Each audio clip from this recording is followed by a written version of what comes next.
Padre, en el nombre de Jesús, Señor, te damos gracias por tu palabra, por tu amor y tu misericordia para cada uno de nosotros.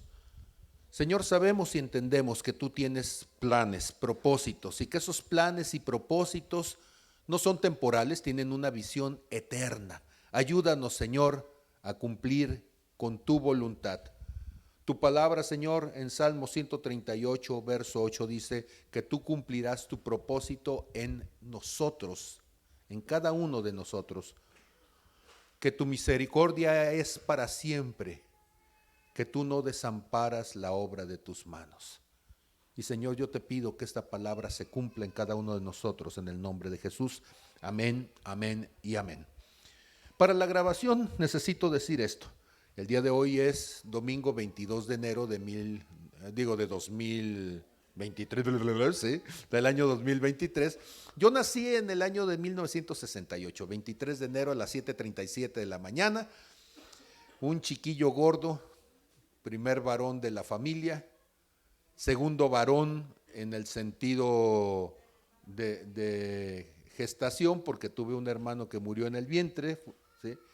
Y entonces, con todas las expectativas de un papá que quería un hijo varón después de dos hijas mujeres y de un hijo muerto, pues nací yo. Pero a veces hay regalos que salen como que medio raros, porque yo nací con un perfil de espectro autista y pues eso me hacía un chiquillo medio raro, medio salido un poco de la realidad de la familia. Además era miope. Y entonces yo conocí a mi papá, yo creo que como hasta los 6 años, cuando me pusieron lentes, ¿sí? Porque antes de eso, pues yo no veía gran cosa. Y entonces entre lo autista y lo miope, pues era un chiquillo introvertido, muy sensible, como todo buen autista. Me frustraba que las cosas no fueran como se esperaba que fueran. Me era muy fácil llorar y por eso me hice fama de llorón, pero muy perceptible también al mundo espiritual.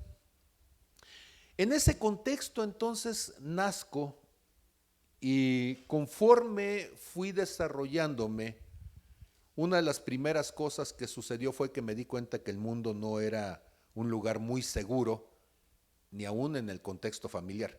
Fui violado a los 4 años de edad por alguien de la familia, casualmente aquí mismo en esta propiedad, acá nosotros le llamábamos el rancho, aquí el aguacate. Un día vine de visita con unos tíos que vivían aquí, alguien más de la familia estaba por acá y bueno, lo demás es historia. Todo eso entonces fue generando en mí una cierta condición de aversión a los seres humanos. No me lo tomé a mal si de repente no me es muy fácil acercarme a la gente, pero entre las dos cosas combinadas, como que me fue difícil relacionarme con las personas. Y entonces, cuando a los 6 años de edad yo ya sabía leer, encontré que los libros eran mejores amigos que las personas, cuando menos no te violaban. Y me volví entonces un lector, me volví alguien analítico, alguien que siempre estaba a la distancia. A los 10 años me invitaron a entrar a un grupo juvenil que es la Asociación de Scouts de México, y eso vino a cambiar mucho de mi forma de ver las cosas, porque la primera cosa que sucedió es que empecé a ponerme retos en mi vida. Si ustedes han estado en el escultismo, ustedes sabrán que hay mucho de cognitivo conductual allí, y que una de las formas de lograr que los muchachitos empiecen a desarrollarse es que se pongan retos ellos mismos y que los vayan superando. Y ahí me di cuenta yo de una cosa, que yo era alguien que podía ponerme retos y que podía llevarlos a cabo. No era muy hábil en las cuestiones físicas, siempre fui muy torpe. De hecho, yo no sabía si me decían el Inge, porque como me gustaban las matemáticas y era medio ingenioso, o quizá tenía cara de ingeniero. Después me di cuenta que porque era el injerto de buey, ¿sí? Y me decían la hamburguesa, porque una hamburguesa es un pedazo de buey hecho bola, ¿sí? Como era gordito. Y bueno, todo ese tipo de cosas, usted sabe que el bullying, bueno, antes no había bullying, nada más era carrilla, ¿verdad? Pero la carrilla era fuerte, y una de las cosas que tuve que aprender entonces fue que había que sobrevivir, y yo vivía muy a la defensiva, y en ese deseo de sobrevivir había que superar retos. Entonces yo estaba chaparrito, gordito, era torpe, ¿sí? Podía echarme en lugar del salto del tigre, era la vuelta del oso panda, ¿sí? Pero aprendí que había ciertas habilidades que yo tenía. Yo podía aprender más rápido que cualquiera, eso era una ventaja, entonces rápidamente me podía convertir en un teórico. Era torpe, era miope, pero era fuerte. Podía resistir golpes, la vida me había dado muy buenas oportunidades de aprenderlo, pero podía caminar. ¿Cuántos de ustedes saben caminar? Y cargando la mitad de tu peso, ¿sabes caminar? Y cargando 3/4 de tu peso, ¿sabes caminar? Yo aprendí que yo podía tener la mochila más pesada de toda la tropa y podía llegar hasta el final, pero no solamente llegar, sino podía ser de los primeros en llegar. Y eso se convirtió entonces en un reto para mí, aprender a cargar cosas. De tal forma que yo aprendí que la vida es como caminar con una mochila. Y que las cosas, las únicas cosas que tienes en la vida, cuando andas de campamento, son las que tú llevas contigo. Tú podrás tener un carro último modelo, pero allá arriba del cerro no tienes. Lo que tienes es lo que llevas en la mochila. ¿Sí? Dile al que está a tu lado, lo que tienes es lo que traes en tu mochila. A ver, otra vez. Lo que tienes es lo que traes en tu mochila. Y entonces resulta que nosotros, los seres humanos, si nos vemos desde lo espiritual, en realidad somos personas, peregrinos y extranjeros. O sea, que lo que nosotros tenemos, en realidad nada de eso es nuestro más que lo que llevas en tu mochila. ¿Y cuál es tu mochila? En lo natural, claro, yo tenía una mochila, acuérdense que allá por los años 80, que estoy hablando de estas cosas, pues no había un montón de cosas que ahora son muy comunes.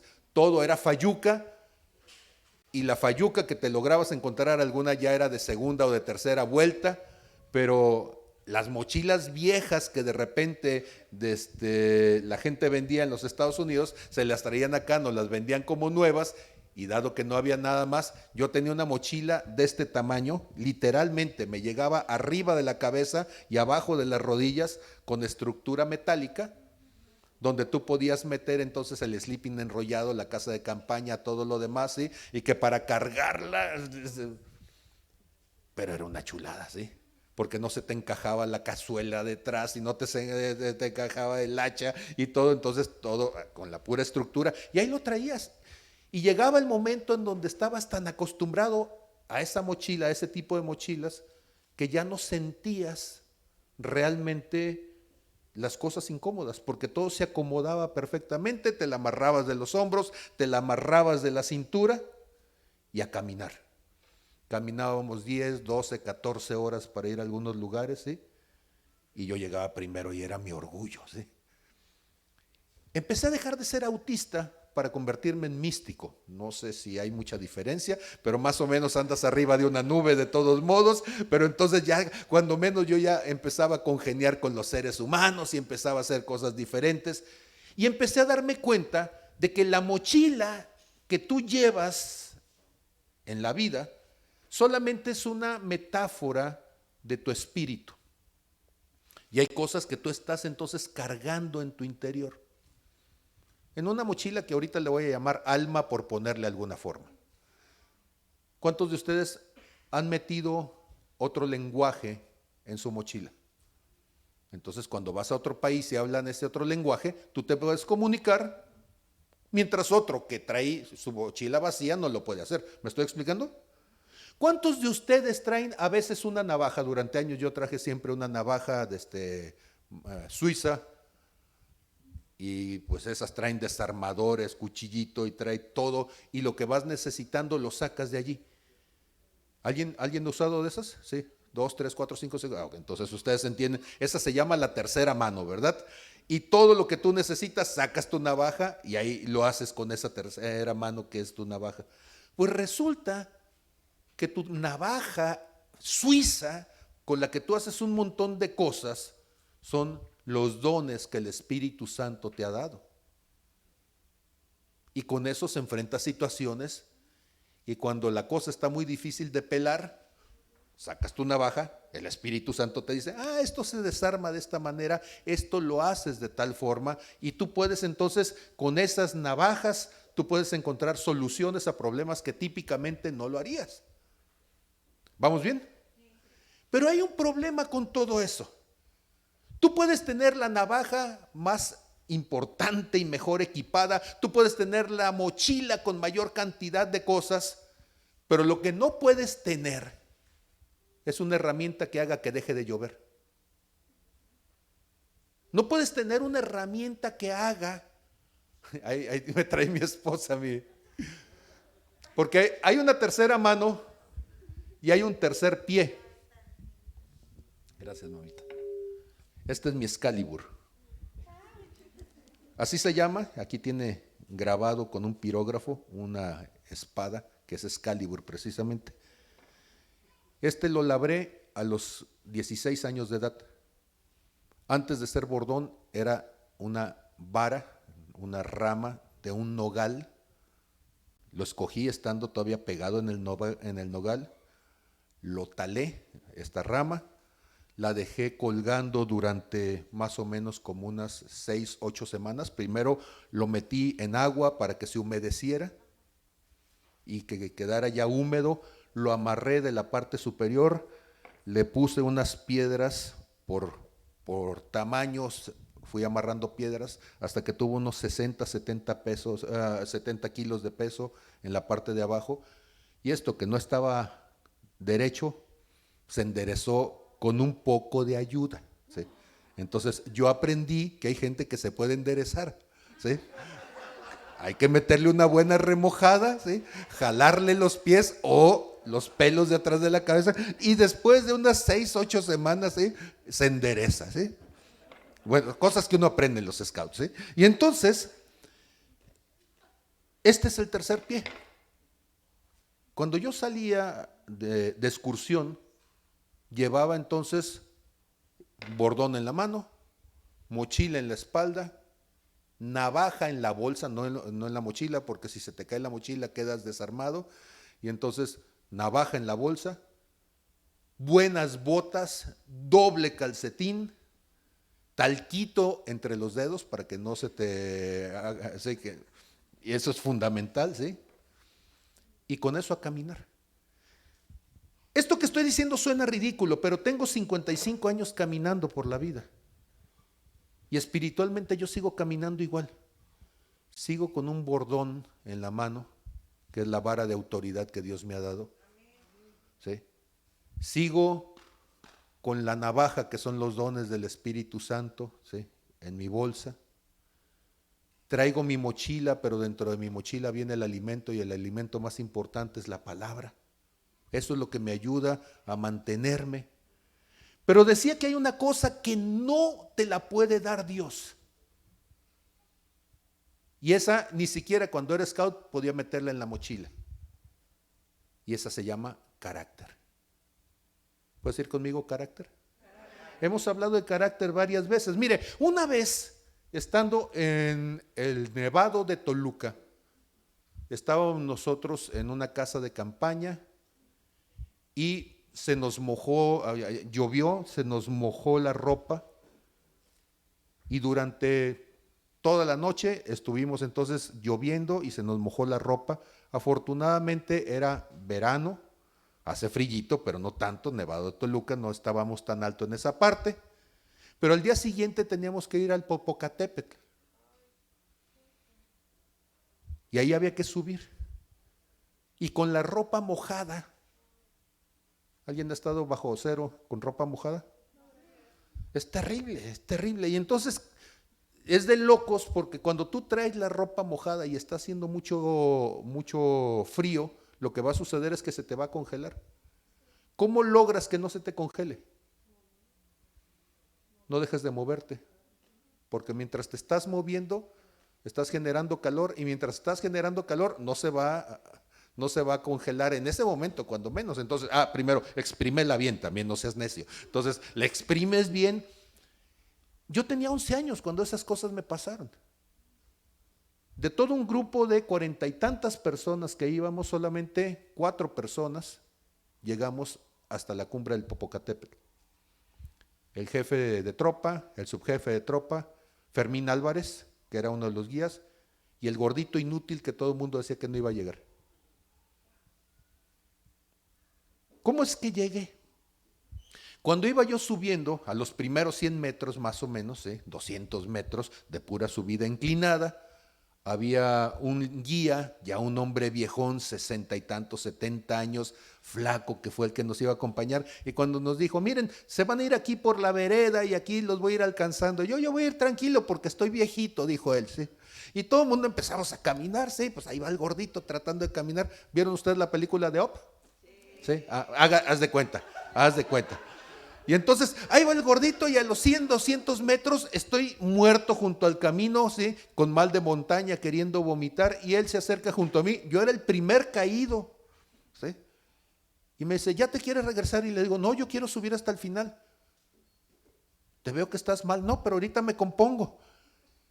Dice, mira, si quieres caminar y llegar hasta arriba, vete detrás de mí. Ve al paso que yo voy. Y donde vaya poniendo yo mis pies, ahí los vas a ir poniendo tú. Y el viejo entonces iba tranquilito, pasos pequeños para que yo los pudiera ir siguiendo. Y yo, todo el camino lo que vi fue la espalda de este hombre, porque yo iba detrás de él. Yo no iba viendo qué tanto íbamos subiendo. Nos deteníamos cada cierto tiempo porque había otro de los chamacos ahí mareado, tirado, y le decía, ya te cansaste, si quieres regresarte, sí, vete regresando. A todos los que se fueron regresando, ¿sí? Yo los vi y era la gente más capaz que yo. Pero yo era el incapaz, era el inútil. Y ahí iba. Puedes ir conmigo, pasos cortos para llegar largo. A ver otra vez. Y el otro es que aprendí, cuando tú tienes prisa por llegar, ve despacio. Si tú vas demasiado rápido, vas a superar tus capacidades y te vas a cansar, no vas a aguantar. Y él decía, mira, pasos cortitos, pero no dejes de caminar. Cortitos, pero no dejes de caminar. Y ahí íbamos, ¿sí? Yo con mi bordoncito, no tenía este, tenía otro, y iba con mi bordoncito, ¿sí? Iba caminando, y él ya se paraba, ¿sí? Y veía, mira qué bonito. Yo decía, ay, ¿cómo ve el paisaje este hombre? Años después entendí que me estaba esperando, ¿sí? Pero yo decía, mira qué bonito, mira cómo se ve allá. Y yo ya agarraba aire y otra vez, otro pasito. Y ahí vamos, ahí vamos, ahí vamos, ahí vamos. Hay una parte en el Popocatépetl que se llama la Cuesta de los Arrepentidos. Quién sabe por qué, ¿verdad? Pero es una cosa inclinada, ¿sí? Tremendo, que hay momentos en donde tú estás viendo a los lados y sientes que te vas a ir, ¿sí? Y él decía, la gente se arrepiente no porque esté inclinado, la gente se arrepiente porque voltea y ve el abismo. Es el miedo lo que hace que se devuelvan. Porque si solamente vieras lo inclinado, lo que vas a ver entonces es, sí, que el camino está hacia arriba, vas a ir caminando más despacio, con pasos más cortos, pero va a llegar un momento en donde vas a voltear y vas a ver que todo ya se acabó. Y es bien curioso, porque hay un momento en que toda montaña deja de estar hacia arriba. ¿Me creen? ¿Cuándo es ese momento? Cuando llegas a la cima y ahora está hacia abajo y tú dices, ya llegué. ¿Sí? Esa experiencia me marcó profundamente, porque siendo el más inútil fue el único que había llegado. Y eso me trajo una identidad que me ha acompañado a lo largo de mi vida. Puedo ser el último cuando partimos, pero estoy bien seguro que voy a ser de los primeros o quizá el único de los que lleguen al final. Entendí entonces que más importante que la mochila, más importante que todo lo que te da lo alrededor, es el carácter, lo que determina en dónde vas a terminar al final. ¿Están conmigo? Y entonces, cuando yo estaba pensando qué predicarles a todos ustedes este día, tenía esa crisis tremenda, porque predicar ya de por sí es difícil. ¿Alguien sabe que predicar es difícil? Puede ser que no, porque yo puedo escuchar lo último que dijo Dante Gebel, ¿sí? o puedo escuchar lo último que dijo cualquier otro predicador. Pero el hecho de que tú prediques y alguien se acerque al final y te diga, pastor, de esto me estaba hablando Dios ayer, de esto me estaba hablando Dios hoy. Esta semana yo tenía estas preguntas, estas inquietudes, y lo que usted predicó ahorita me contestó lo que apenas hace un momento, hace unos días, yo tenía como inquietud. Y entonces tú dices, quizá eso no era lo que Dante Gebel le hubiera predicado, cuando menos el día de hoy. Y tú tienes que depender entonces de lo que el Espíritu Santo te pueda decir. Pero además de eso, el día de hoy, ¿sí?, estoy celebrando los 55, decíamos, y eso implica entonces que el mensaje tendría que ser una especie de reflexión, cuando menos hacia mí. Y hay una palabra que es tremenda, terrible de tremenda, y que muestra el corazón de una persona. Y esta palabra es cuando alguien te dice, pídeme y te daré. A ver, diga conmigo, pídeme y te daré. Había 3 hijos de un hombre, y esos 3 hijos eran bien avariciosos, ¿sí? Envidiosos como ellos solos. Es un chiste malo y los matemáticos somos malos para contar chistes. Pero ahí tiene 3 hermanos bien envidiosos, y el papá les había dicho que había un tesoro que estaba escondido en cierta parte del terreno. En realidad el papá lo que quería era que hicieran un pozo para sacar agua, pero si les decía que hicieran el pozo se iban a estar peleando, y entonces, sabiendo lo envidioso que eran, les dice, hay un tesoro. Y el papá ya más o menos sabía por dónde podía ser el asunto del agua, y ya les dice, está como por aquí, ¿sí? Y uno dijo, yo voy a escarbar más allá. No, yo creo que la vena va por aquí, y si lo haces por el otro lado, pues entonces ya no te va a salir, ¿sí? Porque la vena va por aquí. Y dijeron ellos, bueno, pues vamos a tener que trabajar juntos, y luego vemos cómo nos dividimos. Empiezan a trabajar, ¿y qué creen? Como todo buen chiste, antes de llegar al agua sale una lámpara maravillosa.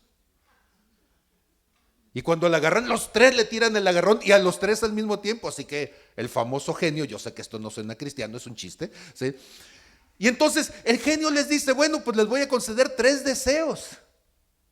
Pero como son 3, les toca uno a cada uno. Y ahí estaban ellos y decían, no, pues, ¿cómo? No, tú primero, ¿sí? Y entonces el genio dice, muy bien, vamos a sacar 3 números, ¿sí? Y escribe 3 números y dice, a ver, saca uno, saca otro, ¿sí? Y cuando saca el primero dice, sí, yo voy a pedir primero, ¿sí? Y el que le había tocado el último se empieza a reír y dice, ¿y qué pasó? No. El primero dice, yo quiero todas las riquezas de todo este pueblo, ¿sí? Y los otros envidiosos dicen, total de que dice, ahí están las riquezas. El segundo dice, yo quiero 10 veces las riquezas que él tiene y las que le diste a él. No, pues el otro dice, oye, es mi deseo, tú pediste primero, ¿sí? Y el tercero se está riendo y dice, quítales todo y que jamás tengan nada, ¿sí? Ahora, ¿cuál es el asunto? El asunto está de que los envidiosos finalmente sucede esto con ellos en la vida. Pero cuando tú dices, pídeme, lo que estás diciendo es, muéstrame tu corazón. Muéstrame tu corazón. ¿Por qué vino esta palabra para mí? Porque en los cumpleaños la gente a veces te quiere regalar algo. Y hay gente que somos tan difíciles de regalarle algo, que entonces gente nos dice, ¿qué quieres?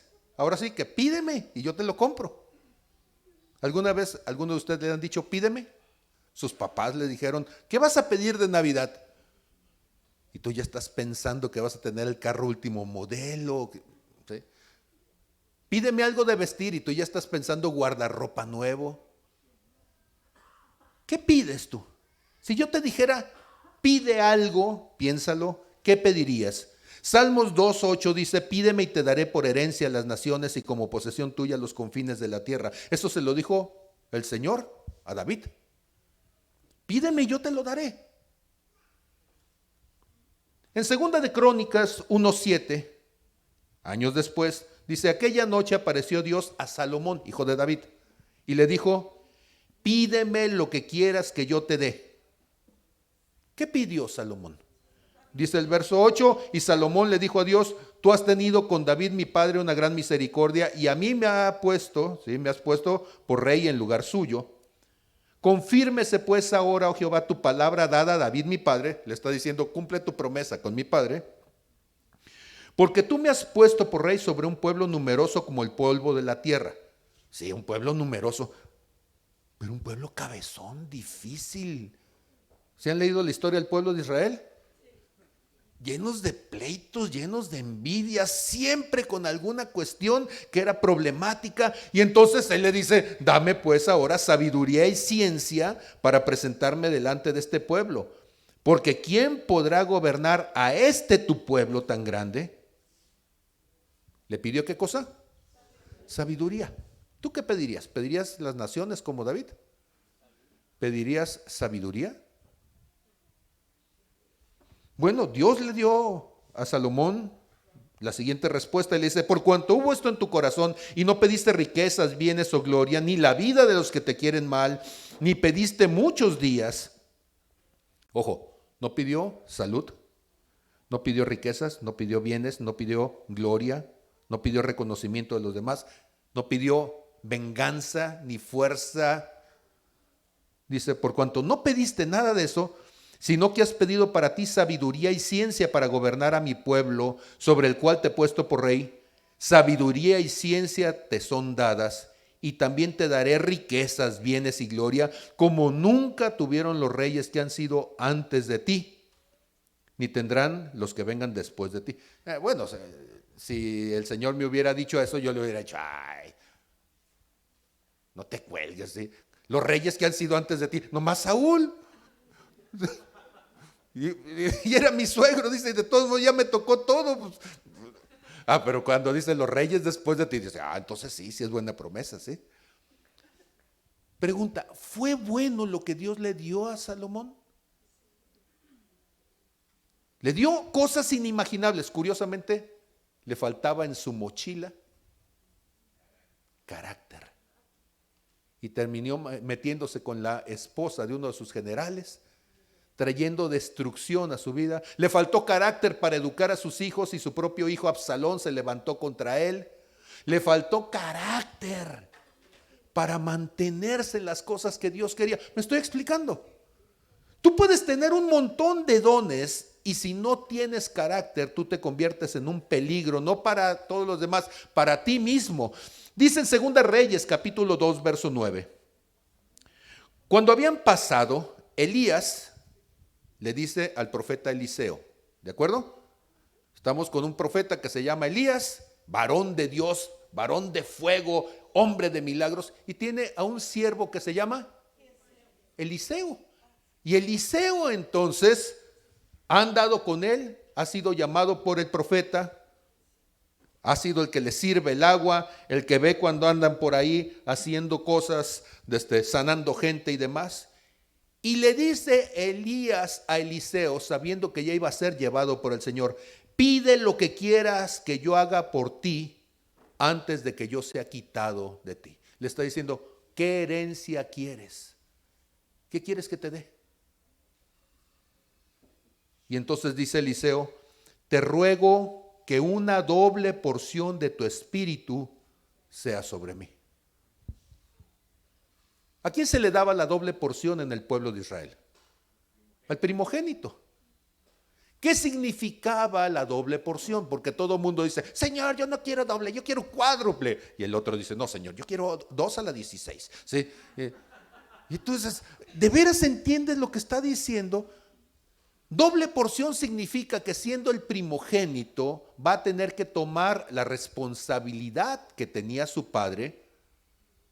Tienes 2 porciones, una que te toca como hijo, que es tu derecho, pero la segunda porción es para atender los compromisos de tu padre, o sea, hacerte cargo de tu madre, la viuda, y hacerte cargo de las deudas de tu padre.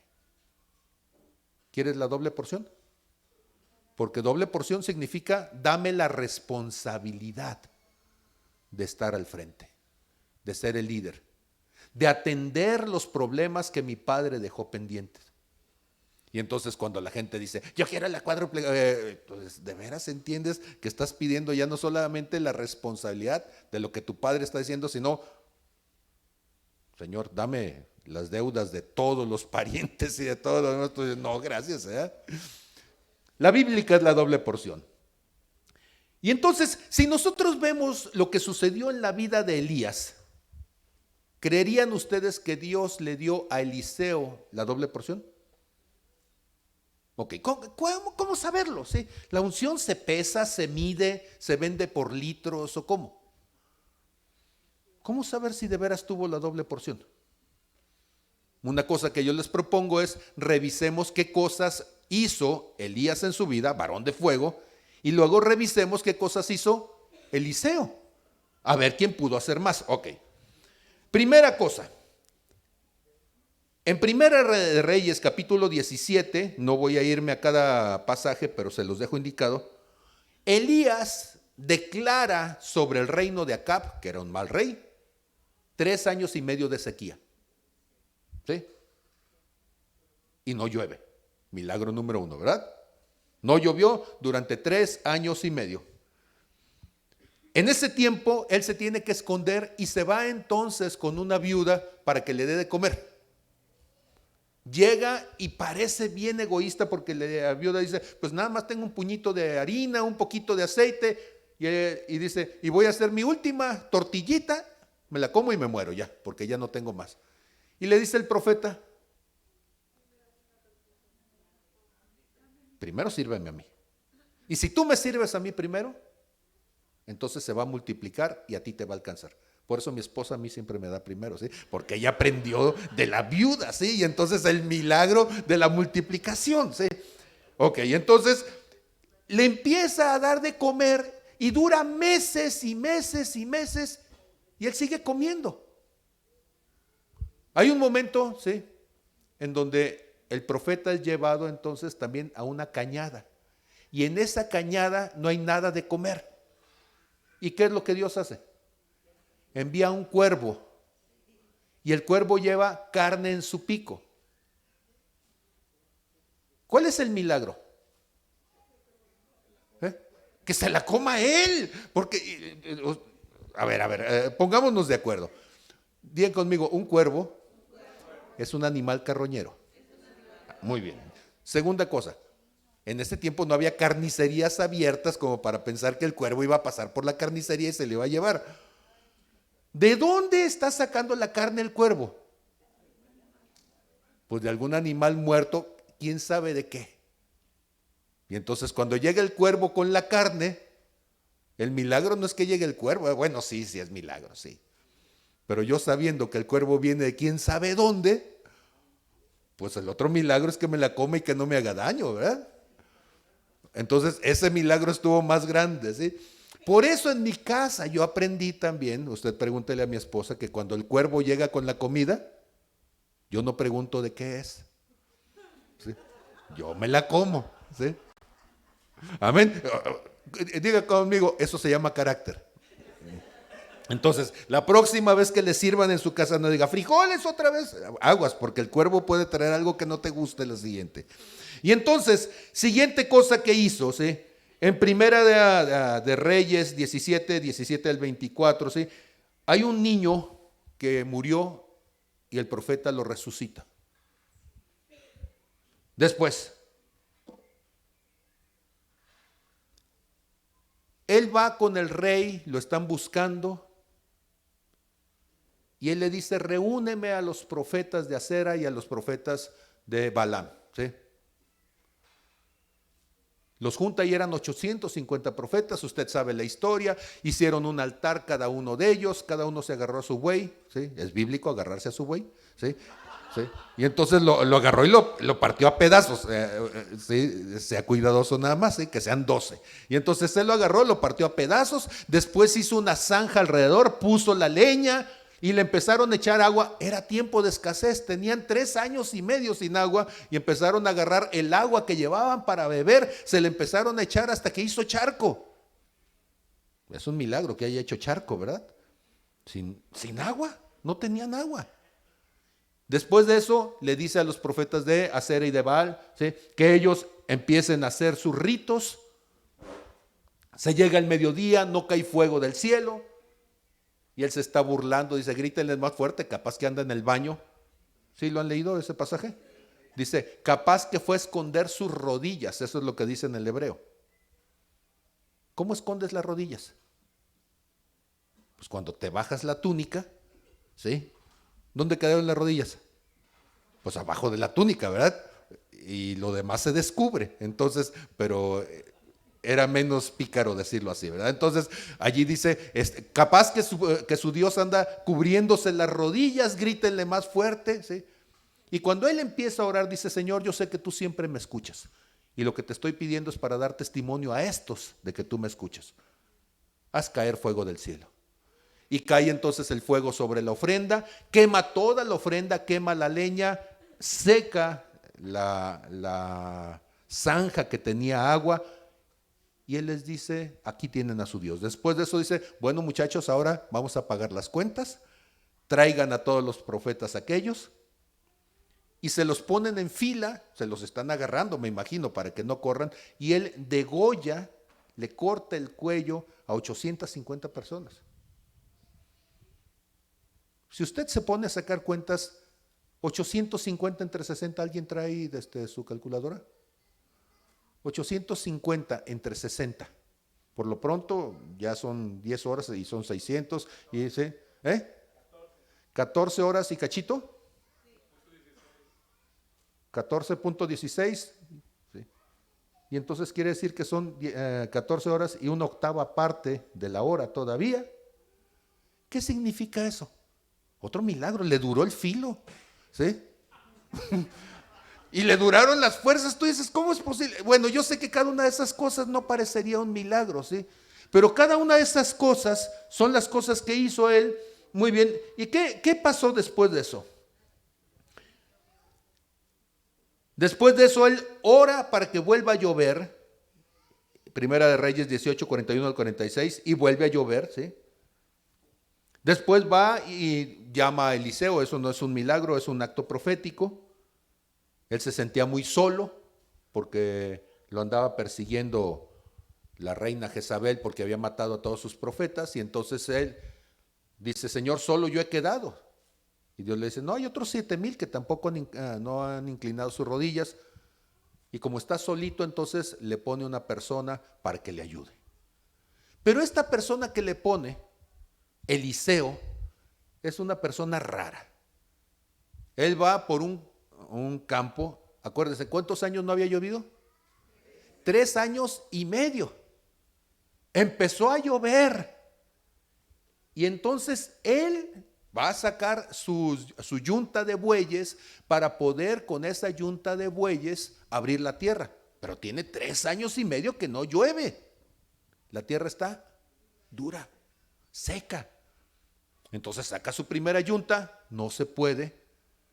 Trae otra yunta, o sea, otros 2 bueyes, ¿sí?, en pareja, los amarra con la primera y no se puede. Y esto es como aquello de un elefante se columpiaba, ¿verdad? Y como veía que resistía, fueron a llamar a otra yunta de bueyes. Terminó con 12 yuntas de bueyes. ¿Han visto una yunta de bueyes? ¿Sí? Más o menos, ¿cuánto mide una yunta de bueyes? Entre el buey, los arreos y la cuerda o la cadena, son más o menos unos 3 metros los que se llevaría, ¿sí?, para de ahí poder agarrar lo que vaya a arrastrar. Ayúdeme.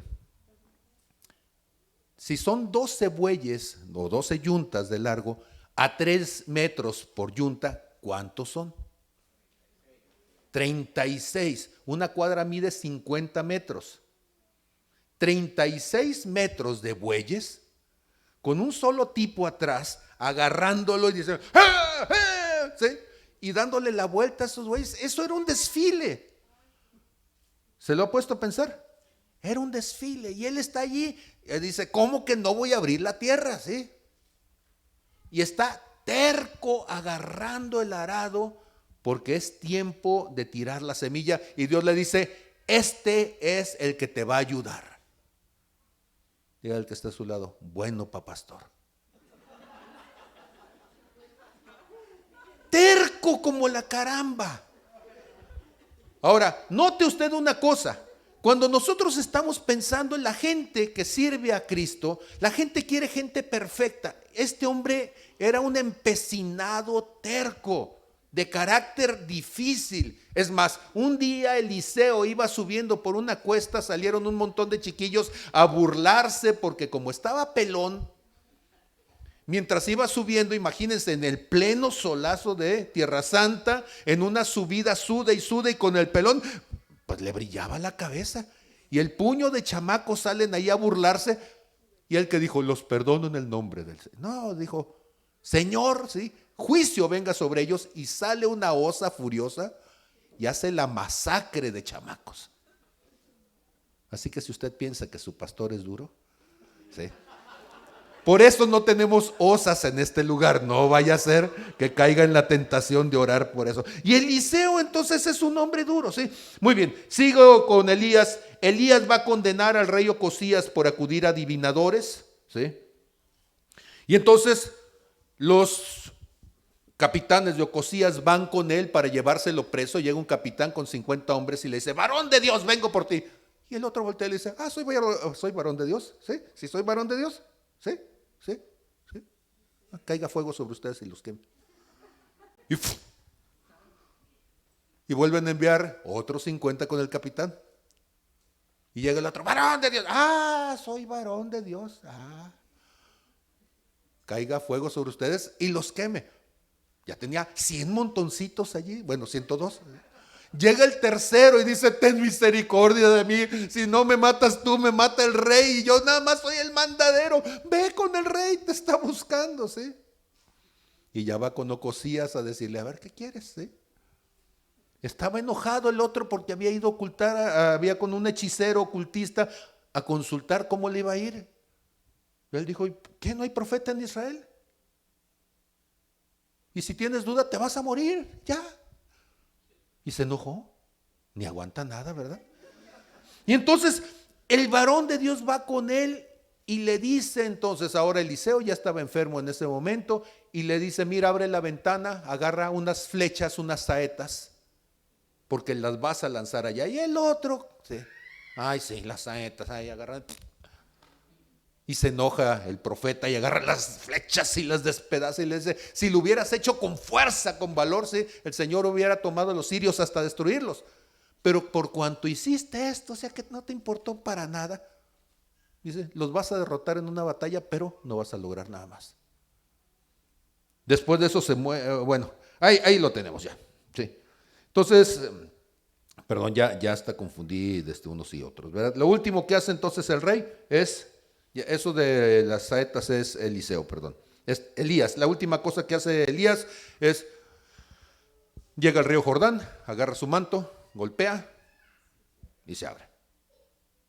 Alrededor de 8 milagros. Ok, Eliseo. Él pidió la doble porción de su gracia. Primera cosa que hace Eliseo, la última que hizo Elías. Elías lo último que hizo fue abrir el Jordán. Y entonces Eliseo lo primero que hace es abrir el Jordán. Pues hubiera dicho Elías, Señor, haz un puente, pero no. Pues había que venir de regreso, sí, lo dejó del otro lado, pues tenía que pasar, entonces él agarra y dice, pues ahora voy de regreso a mi casa, sí. Y el primer milagro, sí. Va a sanar las aguas que estaban estancadas y que tenían sal. Bueno, hay otro milagro, sana las aguas en 2 Reyes 2, del 19 al 22, sí. Hay unos muchachos que se están burlando de él, ya dijimos la osa. 2 Reyes 2, 23 y 24, y el puño de chiquillos muertos, ¿sí? Siguiente, no hay agua en el desierto, y entonces él les proporciona agua en el desierto, 2 Reyes 3, del 15 al 20. Hay otra viuda que le falta aceite. Esta es una viuda que su esposo era sacerdote, está diciendo que era ministro, era pastor. No estoy diciendo nada, es bíblico, ¿sí? Pero el otro estaba bien endeudado. Y entonces va con él y le dice, oye, ayúdame a salir de la deuda porque van a vender a mis hijos como esclavos. Le dice entonces, usted recuerda la historia, Segunda de Reyes 4 del 1 al 7, le dice que traigan recipientes y del recipiente que tenía poquito de ahí le está echando. Hasta que se acabaron los recipientes y se llenó toda la casa, estaba llena de cantaritos, de bulitos y de todo, ¿sí? Y con todo eso, ya que se llenó el último, entonces cayó la última gotita del recipiente donde se estaba multiplicando y le dijo, ahora ve, véndelo todo y paga la deuda. Sí, un milagro. ¿Alguno de ustedes Dios lo sacó de deudas? ¿Alguien de aquí? Sí, un milagro. Dios puede hacerlo.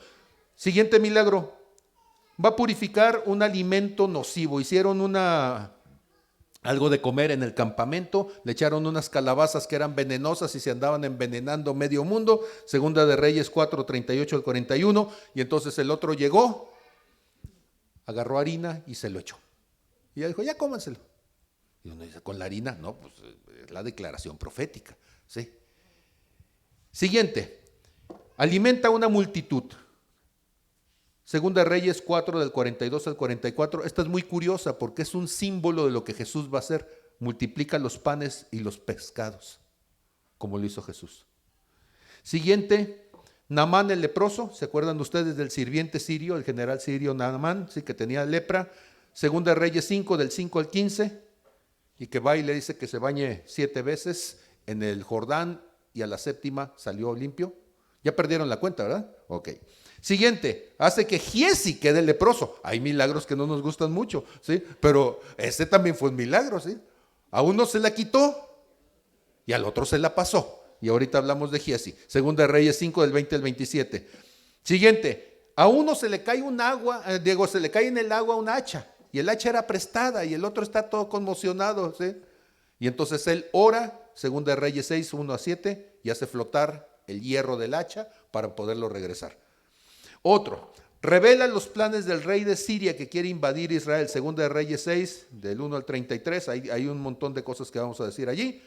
Y entonces, cuando está diciendo el rey, ¿quién es espía? Y dicen, no, pues es que Eliseo, el varón de Dios, no importa lo que tú estés diciendo, aunque sea en tu cámara más oculta, el otro se da cuenta porque Dios se lo revela. Milagro. Derrotan a los sirios con el ejército invisible de Dios. ¿Cómo que invisible? Primera cosa, ¿se acuerdan ustedes que en Segunda de Reyes 6 del 17 al 20 el siervo está diciendo que como están rodeados tiene miedo? Y le dice entonces Eliseo, Señor, ábrele los ojos para que vea, así que vea que son más los que están con nosotros que los que están contra nosotros. Y cuando se abrieron sus ojos, vio que había miriadas, o sea, millones de ángeles allí, y los otros pues era un puñito como de 10,000 soldados. O sea, digo, no, la soba que le van a meter a estos. Siguiente milagro. Entonces ora Eliseo para decir, Señor, no les hagas nada, déjalos ciegos un rato nada más. Y los enceguece. Y luego va y se presenta con ellos y les dice, ¿a quién andan buscando? Y ellos dijeron, a Eliseo. Y él dijo, yo sé dónde está, síganme. Y ahí va todo el ejército detrás de Eliseo sin saber que era Eliseo y se los lleva hasta que están en medio de la plaza de Samaria. Y entonces les dice, ahora sí, Señor, ábrele los ojos. Y cuando abren los ojos están rodeados en medio de la ciudad de Samaria, en la plaza. Y los otros ya todos asustados dicen, nos van a matar. Dicen, no, nada más queríamos que vieran que si de eso se tratara, pues ya no los hubiéramos echado, váyanse, ¿sí? Dejen sus armas y váyanse, ¿sí? Y así se acabó la guerra con el rey de Siria, ¿sí? El otro dijo, no, pues no vale la pena, ¿sí? Mientras esté el varón de Dios allí, no vale la pena que estemos tratando de tener una guerra con él. Segunda Reyes 7 del 1 al 18, sí va a profetizar abundancia para una ciudad azotada por el hambre, pero no solamente eso, sino que le va a decir a las personas, es tiempo de moverse y esperar a la venida de la restauración. Va a asegurar la restauración de esa tierra azotada por el hambre para una mujer sunamita, ¿sí? Y esa mujer sunamita, además, el testimonio de Eliseo va a ser que le regresen las propiedades que le habían quitado, ¿sí? Siguiente, va a profetizar acerca de la exaltación del rey de Hazael como rey, va a dirigir la unción de Jehú como rey, va a predecir la muerte de Acab, ¿sí? Y aún en medio de su lecho profético, decíamos, le va a profetizar a Ocosías, ¿sí? Y por último, ya muerto y enterrado, iban en un velorio, iban, digo, en un sepelio, iban un puño de gente y salen unos bandidos a querer asaltar a la gente corre despavorida y al pobre muerto lo avientan en el primer hoyo que estaba por allí, que casualmente era la tumba de Eliseo, y cuando el muerto cae y toca los huesos de Eliseo, ¿sí?, se resucita y sale corriendo y rebasa a los demás, ¿eh? El doble de milagros, doble unción, el doble de problemas, el doble de milagros. ¿Cuántos quieren un milagro? Di conmigo, el ingrediente es un problema. A ver, ¿cuántos quieren un milagro? El ingrediente es un problema, ¿sí? Y es un problema que tú no puedas resolver, porque si no, no sería milagro, simplemente ponte a trabajar y hazlo. Los milagros vienen después de tu frustración de enfrentarte a algo que es imposible, pero que es lícito delante de Dios y Dios lo va a hacer.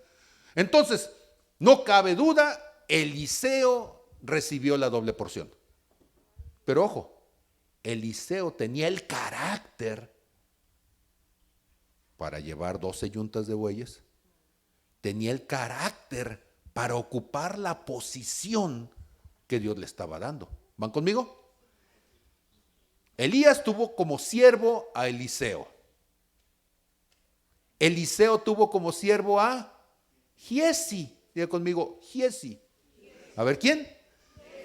Y Giesi fue desechado. ¿Cómo que fue desechado? Sí, en Segunda de Reyes capítulo 5, verso 20 a 27, cuando va el leproso general Naamán, el sirio, y que va y le pide entonces al profeta que lo sane, el profeta ni siquiera salió. El profeta nada más le mandó a decir, dígale que se vaya a bañar al Jordán y que a la 7ª vez va a estar listo. ¿Sí? Cuando se enojó el general, pues Giesi, como buen siervo, se escondió, ¿verdad? Digo, no, pues eso fue el profeta el que dijo, usted sabrá si lo hace o no. Y el otro va enojado. En el camino le dice el siervo, si te hubiera pedido una cosa difícil, tú lo hubieras hecho. Te está pidiendo algo muy fácil. Simplemente créelo y hazlo. Va, se baña en el Jordán, primera vez no pasa nada, segunda vez no pasa nada, tercera vez no pasa nada. ¿Cuánta gente a la tercera o cuarta vez dice, no, esto no funcionó? ¿Alguien les ha pasado? Honestamente, a ver, dígame la verdad. ¿Cuántas veces ha dejado algo, no lo ha terminado porque ha tenido 2 o 3 fracasos? ¿Sí? Pues se hubiera quedado leproso. Y entonces Naamán, a la tercera o cuarta vez, molesto, el siervo le está diciendo, hazlo, hazlo, hazlo. Sexta vez, ves, te estoy diciendo, y el otro diciéndole, ¿cuántas veces te dije? ¿Cuántas veces te dije? 7, te falta una. Se mete la 7ª vez, sale, ¿y cómo sale? Limpio.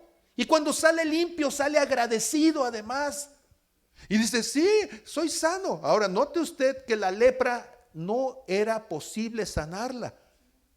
Y que por ley tenías que ser rechazado y tenías que pasar tus días entonces aislado de tu familia y era una vida miserable. No solamente lo había sanado en su presente, lo había sanado en su futuro. El pecado es la lepra espiritual. Y Jesús ha venido a sanarnos, amén. Y entonces, cuando sale Naamán limpio, sano, también salió agradecido y quiere regresar entonces con el profeta y darle las gracias. Una persona agradecida, ¿qué te puede dar?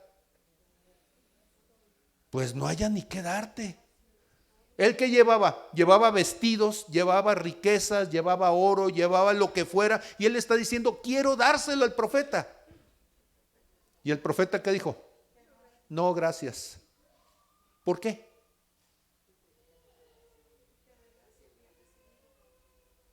Dile al que está a tu lado, cuidado con lo que recibes. A ver, otra vez. Porque si Dios no te ha dicho que lo recibas, te maldices. De veras. El ministerio es una posición complicada, muy, muy complicada. Porque el ministerio es un espacio donde tu corazón queda desnudo. Y es muy fácil que se corrompa. ¿Cómo se puede corromper el corazón de alguien? Pastor, pásele, siéntese aquí. No, hermana, no, siéntese, déjeme chequearlo. No, hermano, pero no, hermano, no. Y te empiezan a chequear y tú te la crees. Como una cuestión de disciplina, yo tengo algo que ustedes lo conocen en los campamentos, los que no nos han visto en los campamentos. Es privilegio del ministro limpiar la cazuela. Yo no me puedo servir primero. Me serviré al último con lo que quede y tampoco voy a aceptar que me aparte algo porque entonces qué chiste. Ay, se comió al último, sí, pero le apartaron la pechuga del pollo. Entonces, no, pues si lo último que quedó fue la pata porque nadie quiso la pata, esa me tocó. ¿Me estoy explicando? ¿Por qué? Porque es muy fácil corromperse. Es muy fácil aceptar adulaciones. Ay, pastor, es que usted es tan guapo. Ya, hermano José, póngase bien. Entonces tú tienes que tener mucho cuidado, ¿sí? Porque hay cosas que sin querer van a enturbiar tu corazón. Giezi, llegó el momento que cuando este hombre, Naamán, fue a decirle que quería recompensar al profeta, el profeta le dijo, no, no quiero nada. Él no se sentía con la libertad, y si no se sentía con la libertad, ni modo.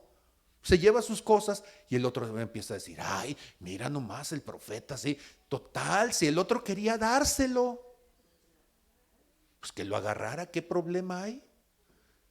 Y ahí va el otro y dice, ¿sabes qué me acaba de decir el profeta? Que sí, pues no todo, pero 2, 3 vestiditos de esos, de buena ropa y algo de oro, no mucho, 2, 3 bolsitas o cualquier cosa, lo que sea, ¿sí? Y el otro entonces va, cobra a nombre del profeta un favor, se trae las riquezas y cuando viene llegando a la casa el profeta ya está allí, como diciendo, ay chiquito, así te quería ver, ¿sí? Dice, por cuanto hiciste esto, la lepra que se quitó del profeta, venga sobre ti. Ah, tú querías la de Naamán, perdón, la lepra del leproso, tú querías las cosas que traía él, pues que te venga completo, con todo y todo. ¿Sí?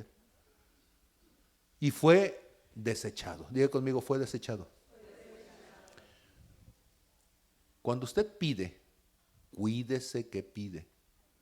Y cuando usted agarra sin pedir, cuídese más. Nosotros no nos damos cuenta qué tan peligroso es lo que pedimos.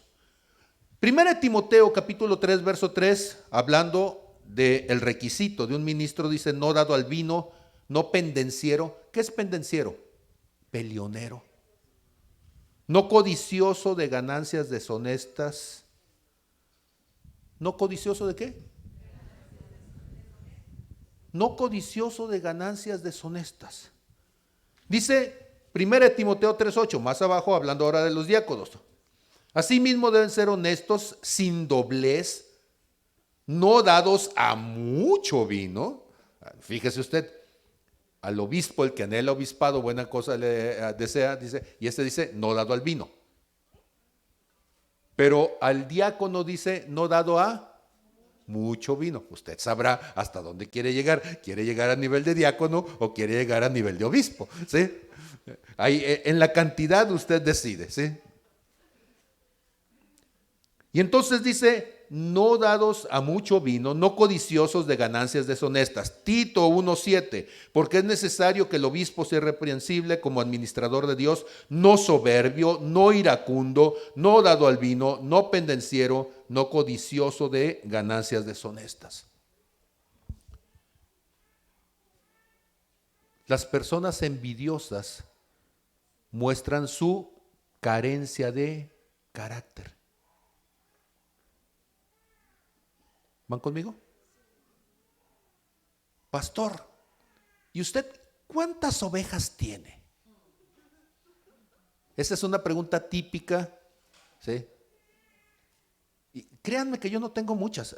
Chivos tengo más, sí, pero ovejas, algunas, pues, sí.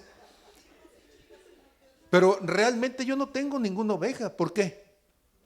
Porque las ovejas son del Señor, hermano. No, no, pues es cierto.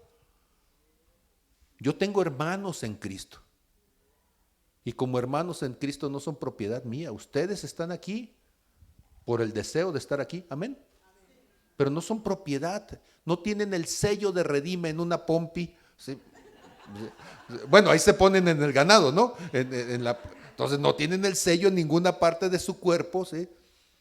Y nadie puede ser dueño de una persona, de un ser humano, ¿sí? Mi obligación es tratar de dar un alimento en la palabra que le ayude a usted a crecer, a entender su convicción y su vocación en Dios. Pero usted no es propiedad de nadie, más que de Cristo, si usted así lo desea. Mateo capítulo 7, verso 24 al 27, ustedes han escuchado esto.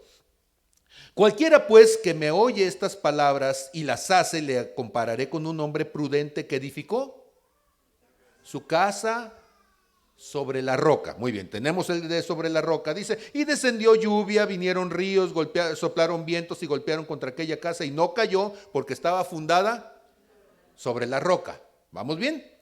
Pero cualquiera que me oye estas palabras y no las hace, le compararé a un hombre insensato que edificó su casa sobre la arena y descendió lluvia y vinieron ríos y soplaron vientos y dieron con ímpetu contra aquella casa y cayó y fue grande su ruina. ¿Qué es edificar? Edificar es construir. Edificar es establecer algo para que permanezca. Diga conmigo, el carácter se edifica. ¿Otra vez? Y el carácter hay que edificarlo sobre la roca. De lo que está hablando es de una verdad firme que ante cualquier circunstancia no cambie. Hay gente que tiene un carácter acomodaticio. ¿Qué significa eso? Pues de que de acuerdo al sapo, pues la pedrada, ¿sí? Oiga, ¿usted es corrupto? Pues no sé, depende de a cuánto. ¿Sí? ¿Por qué? Porque una cosa es ser corrupto y otra cosa es ser pichicatero, ¿verdad? Y entonces ellos dicen, no, pues si voy a corromperme, que valga la pena. Pregunta, ¿cuánto vale usted? A mí me ayudó mucho esta frase, yo valgo la sangre de Cristo. A ver, ¿cuánto vale usted? ¿Cuánto vale? Entonces, si le están ofreciendo, mire, a uno como maestro, y es verdad, ¿sí? Bueno, en matemáticas no, porque casi no hay mucha gente, y a todos les gustan las matemáticas, pero cuando yo daba clases en otras áreas de la universidad, llegaban las muchachas, y maestro, ¿y cuánto vale un 10? ¿Cómo que cuánto vale? Sí, sí, sí. ¿Qué quiere por un 10? ¿Saben ustedes que hay intercambio sexual en las universidades? ¿Sabe que hay gente que le va a ofrecer dinero? ¿Sabe que hay gente que le va a decir en la prepa típica, una botella, maestro? Y cosas como esas. ¿Cuánto vale usted? A ver, ¿cuánto vale? Significa que no tengo precio. Significa que ya fui comprado, no estoy a la venta. ¿Va conmigo? ¿Cómo se llama eso? Carácter. ¿Cómo se llama? A ver otra vez, ¿cómo se llama? Entonces, cuando una persona ya no está a la venta, está edificando sobre la roca y todo el mundo va a decir, ¡ay, qué fanático! No, no es fanático, simplemente es, ya tengo un compromiso. Si usted voltea hacia su lado derecho, o se pone aquí abajo y voltea para arriba, mejor no porque le cae uno, pero usted va a ver que los aguacates que están aquí ya es tiempo de cortarlos. Lo he hablado una y otra vez esto. ¿Los puedo vender? No, porque ya están vendidos. Ya fueron tratados. Y yo ya recibí el pago por esos aguacates. Significa que cuando se cae un aguacate, ¿de quién es? Pues del que lo pagó. ¿Puedo yo agarrar ese aguacate? No es correcto. Y aunque usted no lo crea, mi familia y yo compramos los aguacates para comer aguacate, aunque aquí tenemos. ¿Por qué? Porque yo soy chocante con eso. Yo le digo, no son míos. ¿Me estoy explicando? ¿Eso cómo se llama? Carácter. Y si viene el otro y va a decir, oye, pues ya no hay, o sea, mire, ya estamos terminando enero y no ha cortado, ¿sí? Cuando llegue en marzo, pues lo que va a encontrar son puras hojas y puros huesos, ¿eh? Sí, pero ahí van a estar las hojas, ahí van a estar los huesos y va a decir, ¿eso cómo se llama? Carácter. Muy bien. ¿Vamos bien? ¿Qué hábitos de construcción te han llevado a ti a la desgracia? ¿Cuántos de ustedes han tenido problemas financieros? ¿Cuántos de ustedes sus problemas financieros han sido por falta de carácter? No baje la mano, ¿sí? ¿Por qué? Porque usted salió por deudor de alguien. ¿Sabe que la Biblia dice no salgas por deudor? O sea, no seas un, ¿cómo le llaman? Aval. Y tú dices, es que el otro no pagó, pero tú dijiste cuando firmaste como aval que si el otro no pagaba, tú ibas a pagar. Y el otro no pagó y ahora tú tienes que pagar porque te faltó carácter para decir, eso no está bien. Tú ya sabías que el otro era baquetón y dijiste, pero conmigo no lo va a hacer. Ajá, has caído, ¿sí? ¿Cuántos de ustedes están en problemas económicos porque sacaste con la tarjeta cuando no tenías para pagarlo y dijiste, luego lo pago? ¿A alguien le ha pasado? Y luego la tarjeta te está tragando. ¿Cómo se llama eso? Falta de carácter. Si usted se ajusta a una simple práctica en la vida, no tengo, no compro, usted se va a ahorrar muchos problemas con el crédito. ¿Me estoy explicando? No tengo, pero sí podría comprarlo y sí lo puedo pagar. Ah, bueno, pues entonces, ándele pues, pero mídase. Eso se llama carácter. Usted dice, me corrieron del trabajo, ¿por qué? Por falta de carácter. Aquí tengo a alguien de recursos humanos exactamente al frente. Todos los problemas que usted tiene con el personal giran alrededor de la falta de carácter. La persona puede ser un dechado de habilidades, pero le falta carácter. Buenísimo para editar videos, sí, pero se lo entrego un mes después, cuando usted lo necesitaba en 3 días. ¿Faltó? Carácter. Buenísimo con las finanzas, sí, pero cada mes te está quitando el 10% de tus ganancias, ¿sí? ¿Y dónde quedaron? ¿Quién sabe? Porque se la llevó en la mochilita. ¿Le faltó? Carácter. Escúcheme, la falta de carácter hace que más matrimonios se desbaraten que ninguna otra cosa. ¿Por qué? Porque por falta de carácter ya fue y se acostó con alguien más. Por falta de carácter ya fue y se endeudó. Por falta de carácter fue y habló. Por falta de carácter, etcétera, etcétera, etcétera. ¿Me estoy explicando? Dígale al que está a su lado, ¿de qué sirve lo que pidas si no tienes carácter? ¿De qué sirve que Dios te lo dé si no tienes carácter? ¿De qué sirve que te esté diciendo? Pues sí, si no tienes carácter no vas a escuchar. Me estoy explicando todo lo que estoy diciendo. De tal manera entonces que cuando nosotros pensamos en estas cosas, vuelvo a donde comencé para ir terminando. El Señor le dice a David, pídeme. El Señor le dice a Salomón, pídeme. Elías le dice a Eliseo, pídeme. ¿Qué quiero yo aquí y ahora a mis 55 años de edad? ¿Cuál es mi oración? Señor, quítame los chiliquis, quítame lo baquetón, dame carácter. Que el carácter de Cristo se forme en mí. Y el Señor va a decir, ese no es mi trabajo, ese es tuyo. Bueno, Señor, regálame personas. Proverbios 27:17, y ahí es donde termina todo esto. ¿Alguien lo ha escuchado alguna vez? ¿Qué dice? Hierro con hierro se afila, y así el hombre le saca filo, le da forma al rostro de su amigo. ¿Quiere desarrollar carácter? ¿Cuántos de ustedes quieren desarrollar carácter? Honestamente, ¿sí? Pídale a Dios personas incómodas. Va a decir, ya me casé con una. Bueno, pues entonces llévese a su suegra a vivir a la casa para que ya sean dos. Pídale personas que lo amen, amigos que lo aman tanto que son capaces de poderle hablar de frente y desarrollar el carácter. Créame que los dones de Dios ya se los dio el Señor, pero hay cosas que no están fluyendo en su vida simplemente porque Dios por precaución las tiene detenidas mientras usted no desarrolle el carácter. Porque si no se va a convertir en un peligro social, va a ser un chango con escopeta que va a estar tirándole a todo lo que se mueve. Pero si usted tiene carácter, las cosas que Dios le ha dado van a florecer, van a multiplicarse.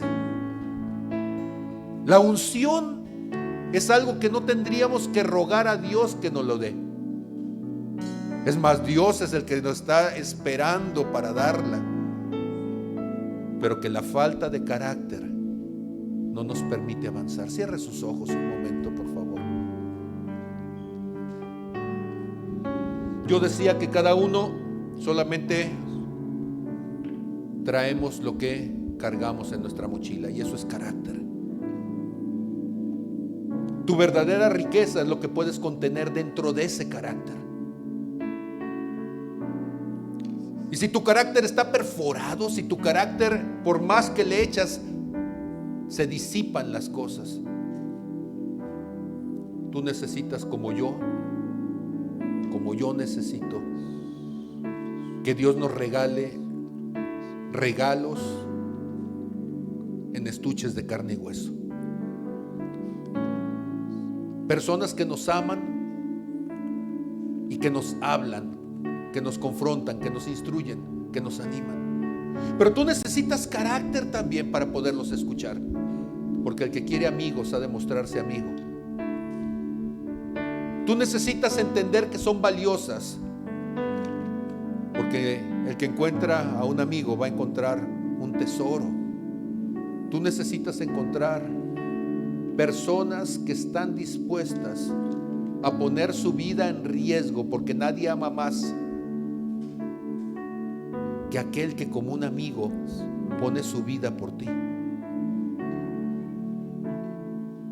Yo he llegado a los 55 años gracias a todas esas personas que Dios me ha regalado. Y como decía hace rato, hay gente que te va a traer una palabra que no te va a gustar, pero tú dices, sí, Señor, muéstrame, enséñame, aclárame. Y haz el compromiso de decir, pero voy a caminar, Señor, con lo que entiendo, con la revelación que me estás dando, voy a caminar. Si ese es tu deseo, yo quiero pedirte que te comprometas en este momento con Dios y que le digas al Señor, estoy dispuesto a escuchar, estoy dispuesto a caminar con las personas que tú has puesto, Señor, a mi alrededor para eso. Estoy dispuesto, Señor, a dejarme instruir, a dejarme enseñar, a dejar que mi corazón sea trabajado, Señor. Tú dijiste, pídeme y yo te daré. Yo te pido amigos, Señor, porque así dijo el Señor Jesús en Juan 15:15. Ya no les llamaré siervos, mas les he de llamar amigos, porque el siervo no sabe lo que hay en el corazón de su Señor. Mas a ustedes todas las cosas que Dios me ha revelado, yo se las haré saber. Señor, rodéame de gente que me ame, que yo les ame, pero que sean como dice Proverbios 27:17, Señor. Hierros en mi vida que me moldeen a la imagen y semejanza de Jesús. Gracias, Padre, en el nombre de Jesús. Amén.